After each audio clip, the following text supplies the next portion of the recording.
Oui, mais écoutez, on ne doit pas comparer la période post-indépendance où nous étions vraiment pris à partie entre les luttes du bloc communiste et du bloc de l'Ouest.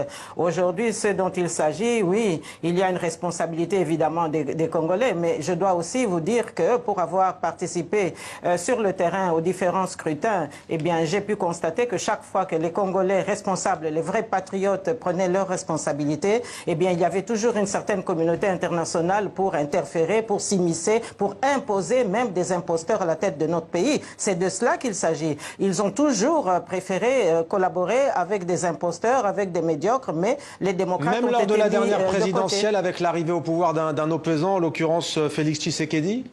Mais écoutez, je crois que c'était encore la preuve éclatante qu'il y a eu fraude et qu'il y avait des machinations internationales derrière. Parce qu'il faut savoir que Tshisekedi n'a pas gagné les élections. C'était M.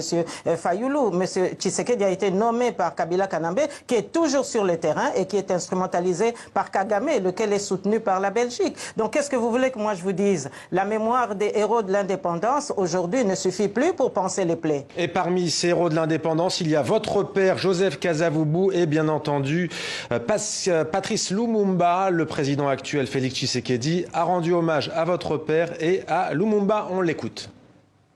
Il y a 60 ans, nos pères fondateurs, parmi lesquels Joseph Kasavubu et Patrice Lumumba, sont parvenus à concrétiser la profonde aspiration du peuple congolais à l'émancipation. Nous gardons tous en mémoire la belle histoire du 30 juin, celle de nos deux héros au tempérament différent, mais tout aussi déterminés pour la cause de l'indépendance.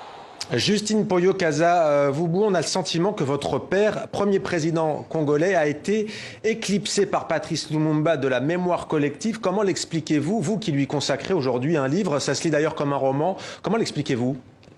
Mais écoutez, tout simplement parce que Joseph Kasavubu est un précurseur et j'aime préciser ici qu'il n'y a pas gémellité entre Patrice Emery Lumumba et Joseph Kasavubu qui a commencé son combat en 1946 par un discours percutant sur le droit du premier occupant. Et à l'époque, les autorités coloniales avaient posé la question aux évolués pour savoir s'ils soutenaient ce discours et ils avaient tous renié Kasavubu. Il faudra attendre 10 ans pour qu'on voit l'éclosion des partis politiques et notamment l'émergence de Patrice Emery Lumumba.